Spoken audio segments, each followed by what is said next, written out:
Bismillahirrahmanirrahim. Bismillah, Assalamualaikum Ustaz. Assalamualaikum warahmatullahi. Ada beberapa pertanyaan. Bismillah. Enggak tahu saya kalau beberapa itu Satu dulu. satu dulu tayo. Mungkin yang berkaitan dulu ya. Ini tentang bisnis saya, tentang dropship. Saya udah nonton tentang penjelasan Ustadz tentang dropship, bahwasanya salah satu solusinya adalah dengan akad keagenan atau wakil. Yang kedua Wakalah bukan keagenan. Iya. Teruskanlah dulu. Yang kedua deposit. Yang ketiga dengan membuka rekening bersama. Yang menjadi pertanyaan, bagaimana hukumnya jika si dropship dan supplier tidak saling kenal, akan tetapi memakai rekening Tidak saling kenal, tidak terus saling kenal, akan tetapi memakai rekening pihak ketiga. Jadi sistemnya si supplier mentransfer uang ke pihak ketiga, kemudian pihak ketiga tersebut jika uang sudah masuk disampaikan ke pihak supplier bahwasanya ada pesanan dari si dropshipper ini supaya untuk dikirim ke pembelinya si dropshipper. ya. Kemudian Sampai barang baru pihak ketiga itu mentransferkan uang ke pihak supplier. seperti Tokopedia, Bukalapak dan lain-lain. Begitu kan ya? Iya. So, Ustaz. Itu Pertanyaannya, bagaimana hukumnya? Bagaimana pertanyaan? Anda dengan pemilik barang jual beli atau bukan berarti? Secara tidak langsung menurut saya jual beli. Memang jual beli. Sudah Anda terima barang ketika Anda jual? Belum. Belum. Rasul Hakim bin Hizam bertanya kepada Rasulullah, "Ya Rasulullah, inni abi'u wa ashtari. Famadha yahillu li wa ma yahrumu alayya?" Wahai Rasulullah, profesiku beli barang aku jual. Beli barang aku jual. Tolong jelaskan mana yang halal, mana yang haram. Kata Rasulullah jawab dengan kaedah yang ringkas. Ya bena akhi, la tabi' ma laysa indak. Wahai anak saudaraku, jangan engkau jual barang yang belum engkau miliki. Bagaimana barang yang dimiliki yang boleh siap untuk dijual kembali adalah beli dengan akad. Dengan akad Anda sudah, bahkan mungkin uang sudah Anda transfer mungkin karena sudah di tangan ketiga. Ya. Tetapi barang sudah diterima oleh Anda belum. Berarti risiko masih di tangan siapa? Di tangan pemilik barang. Yang terjadi apa? Baru tukar uang dengan uang. Anda transfer uang kepada pemilik barang atau kepada wakilnya itu pihak ketiga, ya. Ya. Kemudian dengan nominal tertentu, anggap umpamanya 1 juta. Ya. Anda terima uang dari si pembeli dari Anda 1 juta lebih, atau melalui wakil Anda, pihak C atau pihak keberapa tadi? Ya. Jelas? Dengan demikian ada pertambahan selisih antara untung rugi, tapi bukan selisih untung rugi. Terjadi adalah tukar uang dengan uang karena barang masih di tangan produsen. Yang terjadi adalah riba. Wallahu ta'ala alam. Karena Anda menjual barang yang belum Anda miliki. Ya.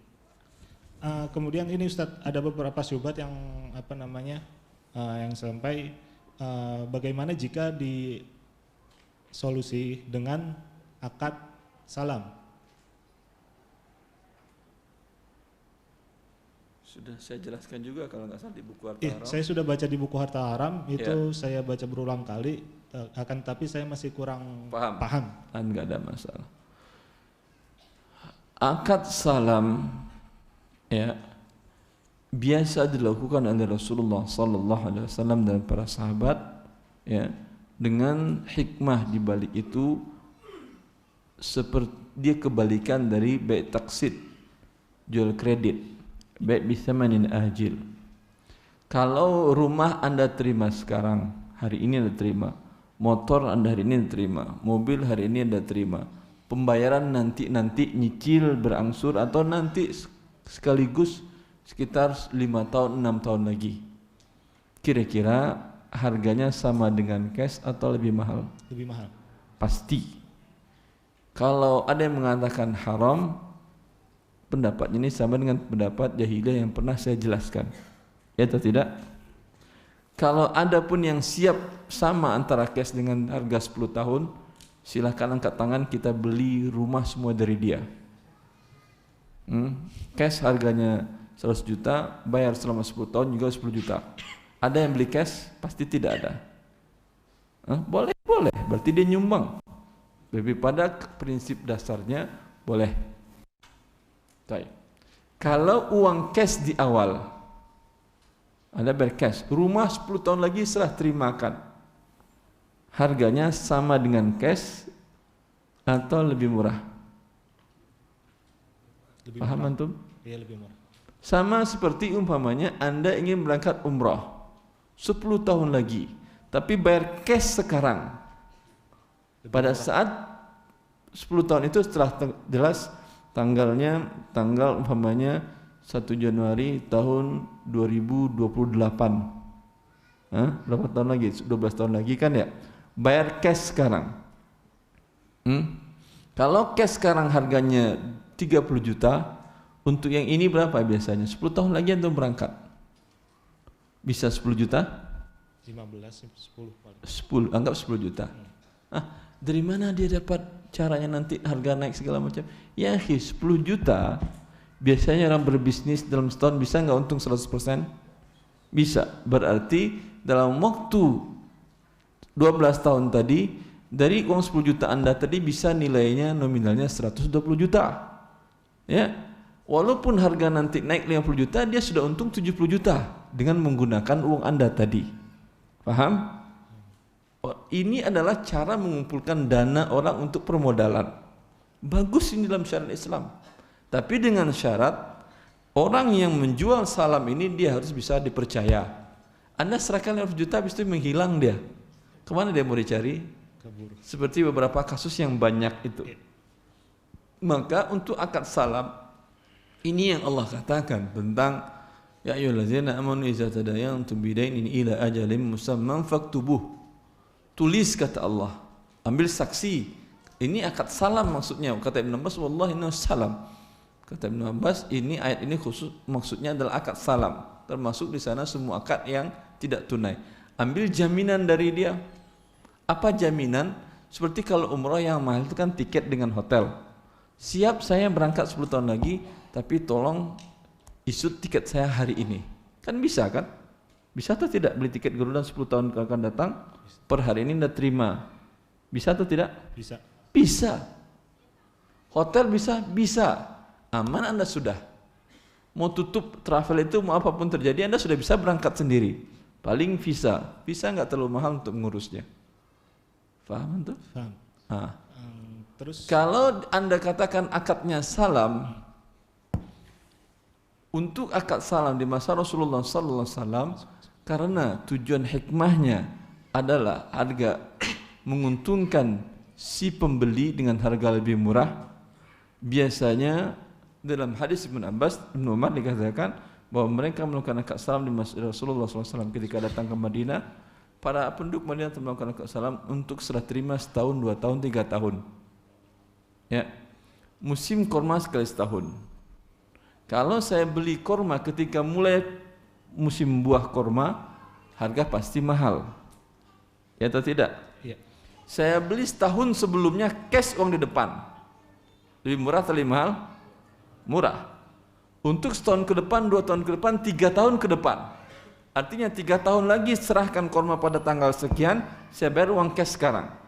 Sehingga dari tadi dia dapat uang untuk mutar modal usahanya. Jelas atau tidak antum ini? Nah, jelas sudah. Berarti harus murah. Kalau akad online dibuat dengan salam, biasanya online jaraknya berapa hari? Sehari, 2 hari, barang diterima antara akad dengan serah terima barang. Iya atau tidak? Iya. Paling lama berapa? Seminggu paling. Paling lama seminggu. Seminggu sudah berubah harga atau tidak? Belum. Tidak. Karena itu para ulama mazhab Syafi'i Hambali, walaupun Syafi'i membolehkan akad salam tunai, pendapat yang terkuat dan pendapat Hambali, mereka mensyaratkan untuk sah salam itu ayyakuna lahu waq'un fis saman. Antara akad terjadi dengan serah terima barang itu berubah harga. Sehingga hikmah akad salam dibuat ada terjadi. Paham? Paham. Bisa online, bisa untuk barang yang lama serah terimanya boleh salam. Tapi untuk barang yang cepat tidak ada hikmah salam di sini. Ini termasuk menjual barang yang belum dimiliki. Salam memang dia adalah menjual barang yang belum dimiliki juga. Tapi dikecualikan dengan hadis Rasulullah sallallahu alaihi wasallam. Paham antum? Anda jual salam. Salam itu uang cash di depan. Seperti umpamanya dia menjual tiket 10 tahun akan datang. Pada saat itu pesawatnya sudah ada atau belum?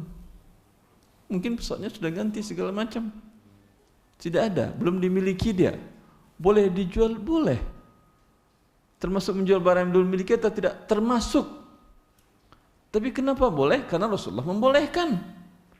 Berarti dia pengecualian atau tidak? Dikecualikan oleh nas Rasulullah SAW tadi. Karena kenapa dia dikecualikan? Karena ada hikmahnya, yaitu Harga lebih murah. pemberian modal kepada si penjual dan menguntungkan pembeli karena dapat lebih murah. Faham antum? Ketika hikmah tidak ada sama sekali, masuk dia kepada kaidah umum larangan menjual barang yang belum paham. Itu yang maksud saya dalam buku Harta Haram. Terus kalau dengan akad supplier itu saya sudah si dropship itu Yang lebih baik dengan seperti yang saya usulkan di Harta Haram, akad untuk online tadi. maksud saya itu si dropship dengan si supplier sudah akad keagenan. Jadi si dropship ini boleh ngambil barang duluan dan bayar belakangan itu boleh. Tetapi bagaimana jika si dropship ini bagaimana supaya supaya nggak punya utang jadi bayarnya langsung gitu. Boleh Langsung dipotong dari enggak? Jadi boleh bayar harus boleh, nggak ada masalah, bayar serah terima barang yang penting antara supplier dengan si dropshipnya tadi, dropshippernya. Enggak, jadi maksudnya bukan Biasanya kan supplier langsung kirim barang kepada end user, ya atau tidak? Ini yang tidak boleh. Enggak, maksud saya gini Ustadz, misalkan saya dengan Ustadz. Saya dengan Ustadz itu maksudnya apa? Anda apa, saya apa? Saya agen antum. Agen, saya di supplier, Di pemilik supplier, barang. antum supplier. Karena agen antum. Saya angkat, tolong jualkan, saya bilang. Iya, dan saya boleh bayar belakangan gitu. Maksudnya bayar nanti, terus tapi barang boleh saya jualin dulu gitu. Bayarnya setelah barang Antara akad saya dengan Anda apa namanya? Jual beli atau wakalah? Keagenan, wakalah, wakil. Wakil itu artinya saya percaya dengan Anda. Iya. Karena bayarnya belakangan, ternyata dia hilang. Karena kenal Ustadz, jadi teman. Iya, kalau teman baik boleh akad wakalah, karena akad amanah dia. Ketika itu posisi Anda sama dengan posisi saya. Iya. Tidak harus bayar di depan. Syaratnya itu. Dengan demikian ini boleh. Tapi kalau tidak perlu Anda terima dulu barang, saya kirim ke end user langsung boleh. Kalau misalkan saya beranggapan saya tidak ingin memiliki hutang, bagaimana kalau ketika ada pemesan? Kan tidak memiliki hutang Anda, saya yang memiliki hutang kepada Anda. Ya atau tidak? Oh iya benar. Karena Anda dapat fee dari saya, sedangkan uang masuk ke pihak ketiga nanti ke saya, baru saya potong untuk Anda. Ya begitu atau tidak? Kalau yang ini nggak pakai pihak ketiga Ustadz, langsung. Baik, berarti uang ke Anda atau ke saya? Jadi kalau ke Anda yang berhutang ke saya. Iya, maksudnya ke saya dulu. Nggak ada masalah. Terus saya jadi utang ke Ustadz kan? Ya. Bagaimana jika saya tidak ingin memiliki hutang, jadi ketika ada pemesanan langsung saya bayar ke antum. Saya setuju. Iya, setuju. Ya bagus. Nggak apa-apa Ustadz? Nggak apa-apa. Allah barik fik. Tapi sebetulnya orang mau bayar belakang, beliau bayar depan. Nggak ada masalah.